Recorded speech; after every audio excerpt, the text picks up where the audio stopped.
السلام عليكم ورحمة الله وبركاته. طلابنا وحبايبنا طلاب المرحلة الثانوية، يا أهلا وسهلا بكم يا أبطال. معاكم سنيور خالد رضا مدرس اللغة الإيطالية.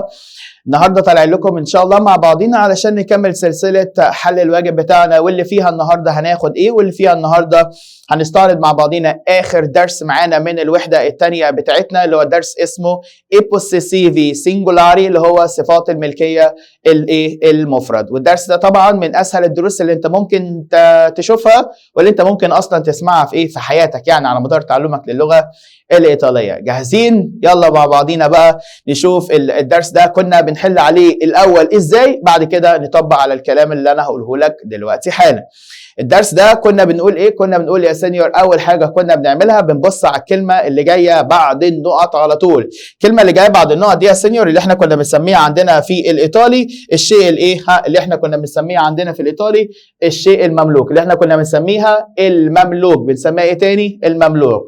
وبعد كده يا سينيور بحدد نوعها. لو هي يا سينيور مفرد مذكر فانا هحط صفات ملكيه مفرد مذكر. طب لو هي مفرد مؤنث يبقى انا هحط صفات ملكيه على طول مفرد ايه؟ مفرد مؤنث. تاني بحط خط تحت الكلمه اللي جايه بعد النقط واسال نفسي سؤال، الكلمه دي نوعها ايه؟ مذكر ولا مؤنث؟ لو مذكر فانا هحط صفات ملكيه مذكر، ولو مؤنث فانا هحط صفات ملكيه ايه؟ مؤنث.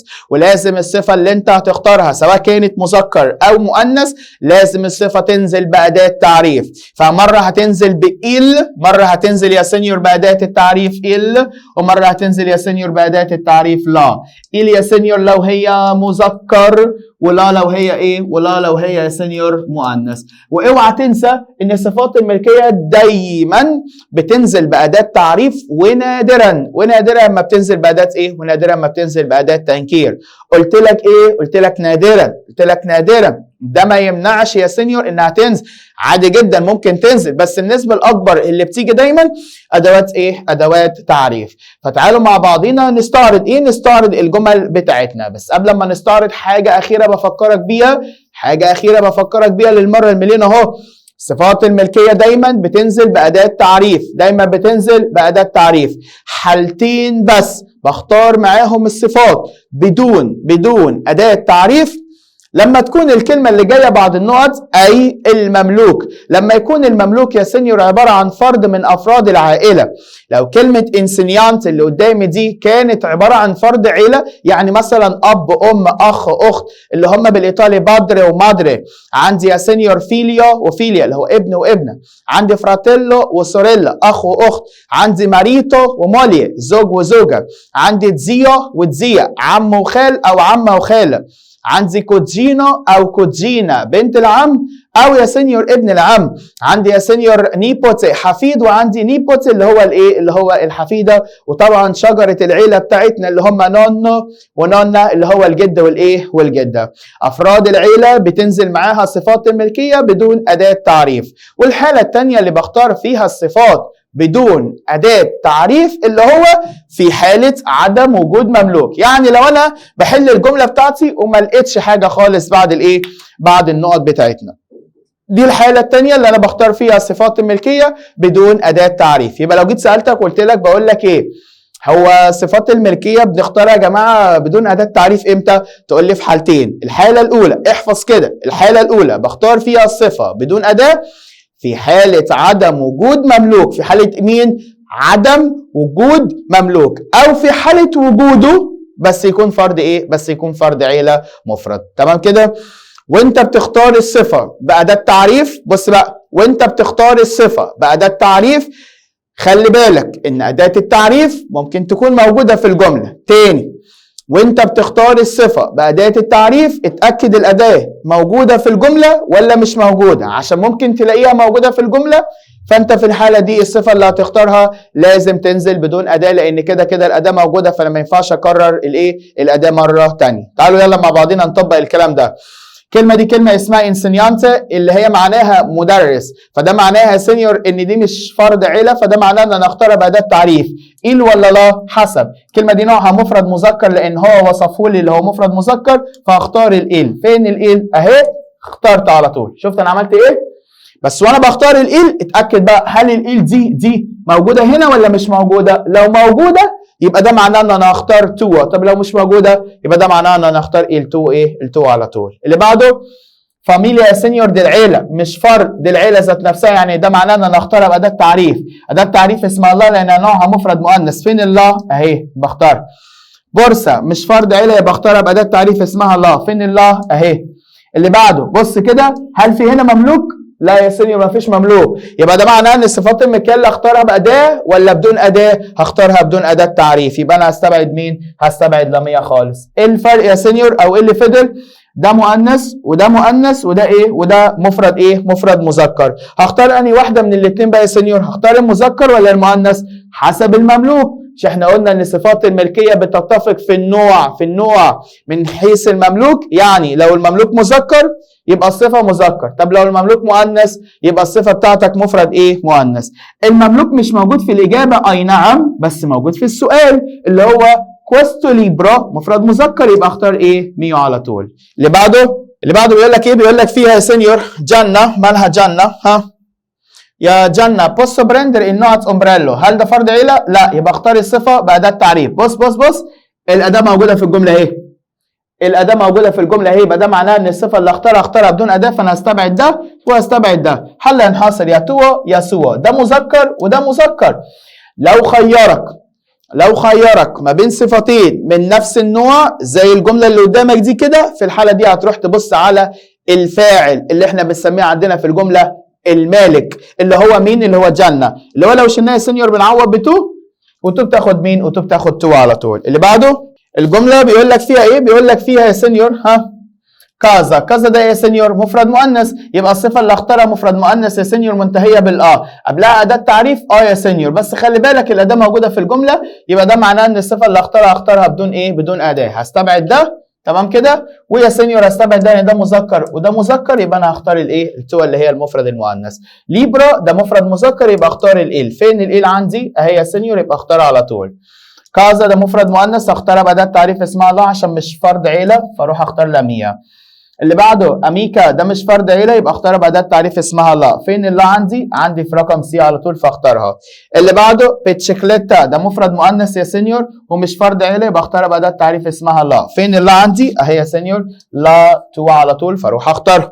اللي بعده جمله رقم 11 بيقول لك فيها انسينيانتي insegnante d'arabo او insegnante l'italiano si chiama مجدي. كلمة insegnante هنا يا سينيور نوعها مفرد مذكر عشان بيقول لك مدرس الإيطالي، عشان كلمة insegnante تنفع مذكر وتنفع مؤنث، فأنا هعرف منين؟ عن طريق الجملة بتاعتك. هنا بيقول لك l'insegnante d'italiano si chiama مجدي، مدرس الإيطالي اسمه مجدي، فالكلمة دي يا سينيور مفرد مذكر، فاختار أداة تعريف إيه؟ فين الإيه؟ أهي، يبقى اختارها على طول. اللي بعده مفرد مذكر يا سينيور، فبالتالي اختار ايل. فين الايل؟ اهي يا سينيور. اللي بعده عندك كاميرا مفرد مؤنث، فاختار الله. فين الله؟ اهي يا سينيور. شفت انا بحل ازاي؟ اللي بعده ليبرو مفرد مذكر، فاختار الايل. فين الايل؟ اهي يا سينيور. بس خلي بالك اتاكد الاول الكلمه دي فرد عيله ولا مش فرد عيله. تشيلولاري مفرد مذكر شاذ لسببين. اول سبب لان دي كلمه من الكلمات اللي احنا حافظينها اللي هي نوعها مفرد مذكر. تاني سبب ان الصفه اللي وصف بيها تشيلولاري الصفه دي نوعها مفرد مذكر، فطبيعي الموصوف يكون نوعه مفرد مذكر شاذ. هختار اداه تعريف اللي هي اسمها ايه؟ اللي هي اسمها ايل، فاروح اختار ايل توا.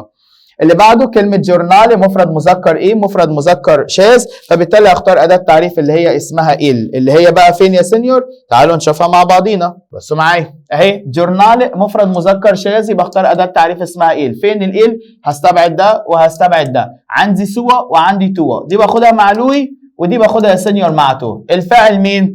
الفاعل أحمد، اسمه وراكم لو شلناها بنعوض بتو وتو بتاخد التو على طول. اللي بعده ليبرو مفرد مذكر، فبالتالي هختار يا سينيور اداه تعريف اسمها ال موجوده في الجمله، يبقى ده معناه ان انا هختار الصفه بدون اداه تعريف.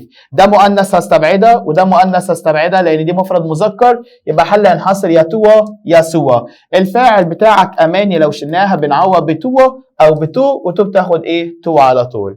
اللي بعده كلمة مكنة يا سينيور مفرد مؤنث، فاختار أداة تعريف اسمها الله. فين الله؟ موجودة عندي يا سينيور في الإيه؟ موجودة عندي في 2، عندي لا توا وعندي لا سوا، دي مع تو ودي مع مين؟ مع لوي ولاي. فين الفاعل؟ خالد. لو شلناه بنعوض عنه بتو، وتو بتاخد توا، فبالتالي هختار ايه؟ لا توا على طول. واحد هيقول لي يا سينيور هو ازاي خالد ده مفرد ده مذكر وانت اخترت توا مفرد مؤنث؟ ياض مش احنا قلنا من شويه ان صفات الملكيه بتتفق في النوع من حيث المملوك مش من حيث المالك؟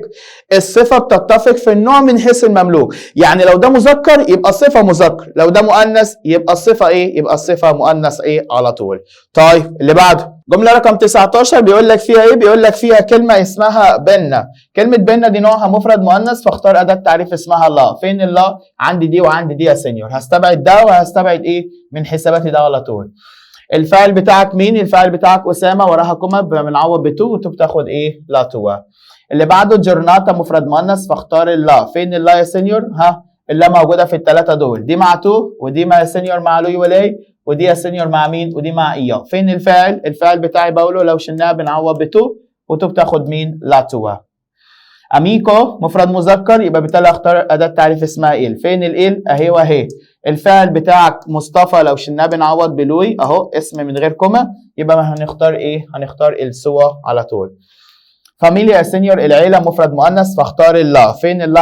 عندي في دي وعندي في الايه؟ في الاخيره. الفاعل بتاعي عادل، لو شلناه بنعوض عنه بلوي، يبقى ده معناه ان نختار لا سوا. بورصه مفرد مؤنث، فاختار اللا. فين اللا؟ اللا عندي في واحده بس، يبقى اختارها على طول. اللي بعده بيقول لك ايه؟ بيقول لك فيها لويزا ايه نقط؟ ها نوافا كومبانيا. نوافا دي مفرد مؤنث، فاختار اداه تعريف اسمها ايه؟ اسمها اللا على طول. فين اللا؟ اهي سينيور، يبقى اختارها على طول.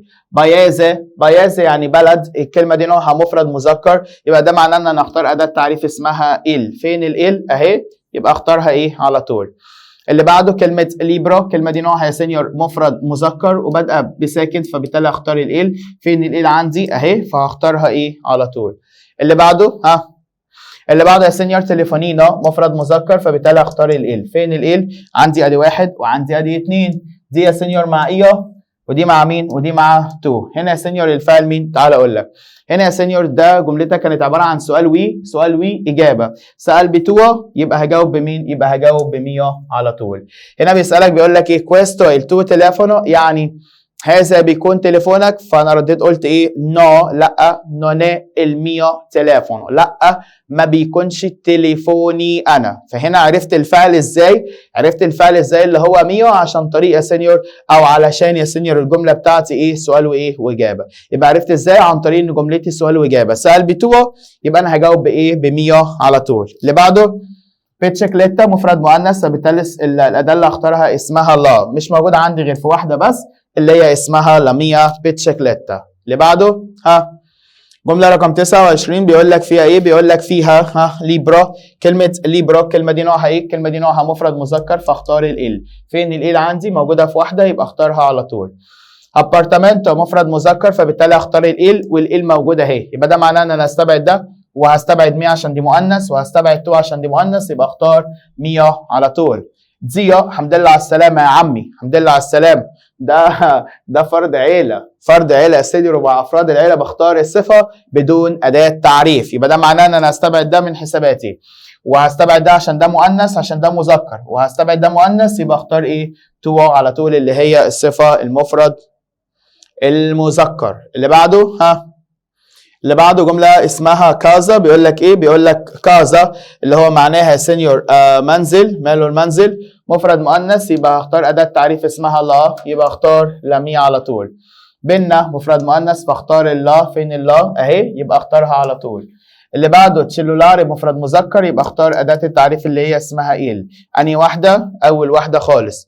اللي بعده ليبرا مفرد مذكر يا سينيور، يبقى اختار اداه تعريف اسمها ال. فين ال عندي؟ عندي في واحده بس اللي هي اسمها التوا، يبقى هي دي اللي انا ايه؟ هي دي اللي انا هختارها على طول. 36 كازا دي مفرد مؤنث، يبقى اختار اداه التعريف اللي هي اسمها لا. فين اللا عندي يا سينيور؟ مش موجود عندي غير في واحده بس، يبقى اروح اختارها على طول. اللي بعده اللي بعده بيقول لك ابارتمنتو مفرد مذكر، فاختار اداه تعريف اسمها ال. موجوده عندي في كام واحده؟ موجوده عندي في 3. فين الفاعل بتاعك؟ الفاعل بتاعك إيو، أنا أبيتو، أنا ساكن في شارع جاريبالدي، أنا ساكن في شارع جاريبالدي. إيه الميو أبارتمنتو وشقتي إيه جراندي، وشقتي بتكون كبيرة. شقة مين؟ شقتي أنا، لأن أنا اللي بتكلم، أنا الشخص الإيه؟ المتحدث.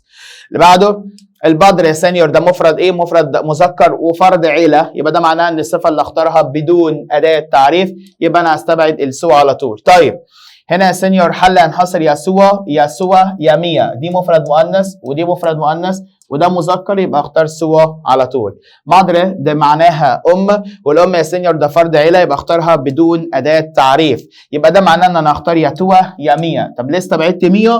عشان دي مفرد مذكر والمملوك مفرد مؤنث.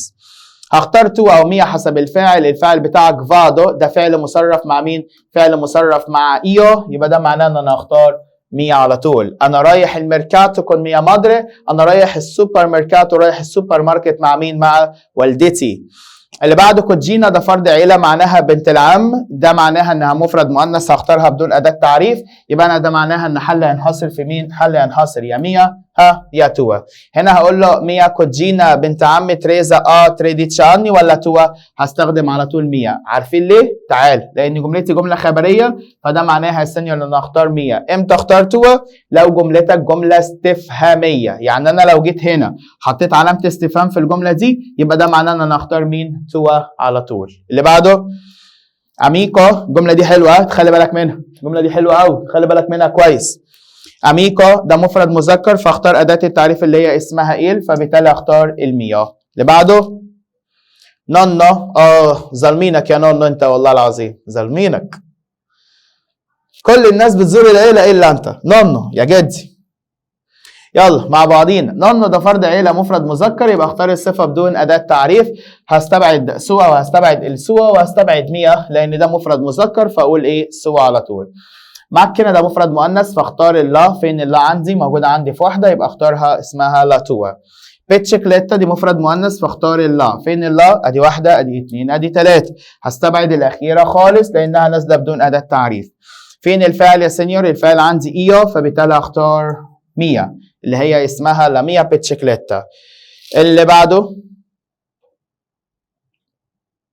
جمله رقم 45 بيقول لك فيها ايه؟ بيقول لك فيها بيقول لك فيها سكريفانيا مفرد مؤنث، فاختار معاها اللا اللي هي انهي واحده؟ اخر واحده.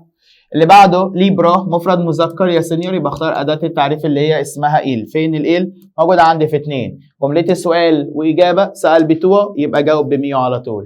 وصلت؟ اللي بعده خلي بالك بردك من دي فكره بردك اهي. امبريلو مفرد مذكر وقبلها اداه تعريف اسمها ايل، يبقى انا هختار انهي واحده؟ هختار يا سينيور يا توا يا سوا يا ميو، هستبعد الاخيره لان دي مفرد ايه؟ مفرد مؤنث. الفاعل بتاع الجنه لو شلناها بنعوض بتو، وتو بتاخد تو، يبقى اختار الاولى. كازا مفرد مؤنث، يبقى اختار صفه ملكيه مفرد مؤنث قبلها اداه التعريف اللي اسمها لا، يبقى استبعد الاولى خالص لان في هنا عندي الاداه. هختار انهي واحده بقى من الثلاثه دول؟ توا ولا ميا ولا سوا؟ حسب الفاعل بتاعي اللي هو مين يا سينيور؟ اللي هو لوكا، اسم قبله كوما، يبقى هنعوض على طول بايه؟ بتو. وتو بتاخد منين؟ وتو بتاخد توا على طول.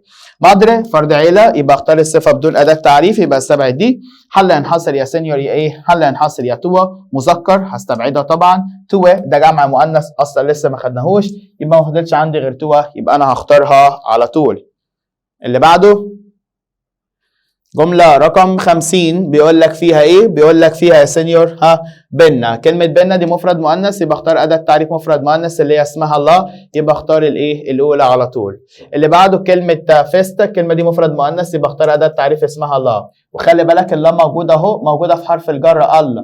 الله ده عبارة عن جزئين، عبارة عن مدمج مع أداة التعريف اللي اسمها الله، يبقى ده معناه ان انا اختار الصفة بأداة ولا بدون أداة بقى؟ اختار الصفة يا سينيور بدون أداة ايه؟ بدون أداة تعريف، فبالتالي اختار مين؟ هختار يا ميا يا توا يا سوا. هستبعد دي لان دي اصلا مفرد ايه؟ مفرد مذكر. الفاعل بتاعي مين؟ الفاعل بتاعك بيقول لك نون كوناسكو بين بياترو، انا مش عارف كويس بياترو، برتشو ولذلك نون فادو الله سوا فيستا، ولذلك انا مش هروح الى حفلته. مش هروح فين؟ حفلته هو، مش حفلتي ايه؟ مش حفلتي انا. لان انا مش عارف بين بيترو، انا مش عارف كويس بيترو، فبالتالي الحفله اللي انا هروحها حفله مين؟ بنسال عن الفاعل بمين، فبالتالي يا سينيور الفاعل بتاعي اللي هو لو يولي اللي هو بمعنى هو وهي، ولو يولي بتاخد الضمير اللي هو اسمه او الصفه اللي اسمها سوا. خلي بالك من الجمله دي كمان. اللي بعده هنا جمله سؤال واجابه، سال بتوع، يبقى اختار ميا. فين ميا؟ اهي سينيور، يبقى اختارها على طول، واخترتها باداه عشان ده اصلا مش فرد ايه؟ مش فرد عيله. تزيا عمتي او خالتي، تمام كده.